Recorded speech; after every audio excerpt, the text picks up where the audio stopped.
Hi, my name is Megan Rainey, and today I'll be teaching the TEKS 6.6, which is Reading/Comprehension of Literary Text/Fiction. Students will understand, make inferences, and draw conclusions about the structure and elements of fiction and provide evidence from the text to support their understanding. Specifically, students are expected to summarize the elements of plot development. This is rising action, turning point, climax, falling action, and denouement. There are a million ways to get from the beginning to the end of a story, but in this lesson, I will be explaining the structure that almost every writer follows when composing a story. This is called Freytag's pyramid, or a story plot, or even a plot diagram.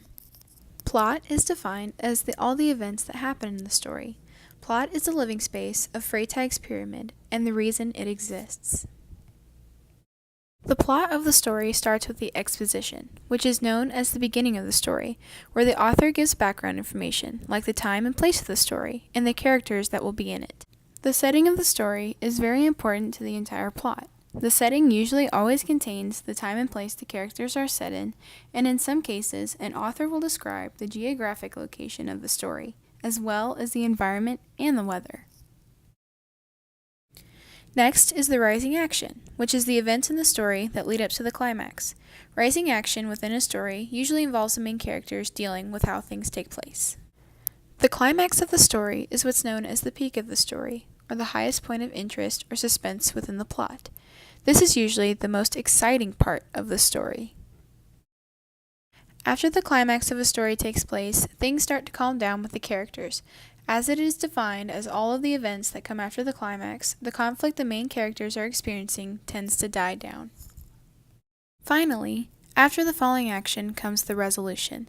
This is the end of the story, or the conflict, and tells the reader that the conflict has been resolved and the story is over. Resolution is also referred to as denouement. You can think of Freytag's pyramid as a little dog going up a hill to retrieve a frisbee. Buddy, for example, starts out by seeing his frisbee in my hand, and then action rises as he runs to get it. When the frisbee is in the air and Buddy finally gets it, it reaches the highest point of suspense. Buddy then brings the frisbee back down to me as everything calms down, and as he sits with his toy, he knows that the game of fetch came to a resolved close. In the book, The Little Engine That Could, there is a definite outline of a story plot. The story starts with toys on a train that are on their way to a mountain village filled with children. This is known as the exposition of the story.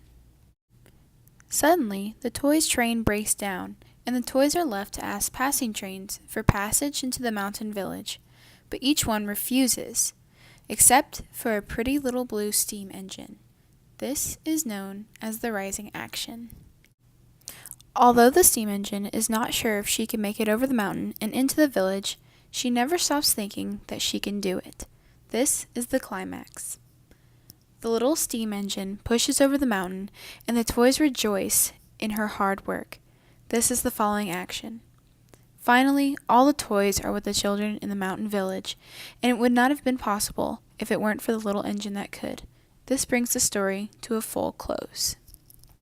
The next time you are reading a story or even listening to a song, try to think about if there is a definite plot structure behind it, because almost all writers follow Freytag's pyramid.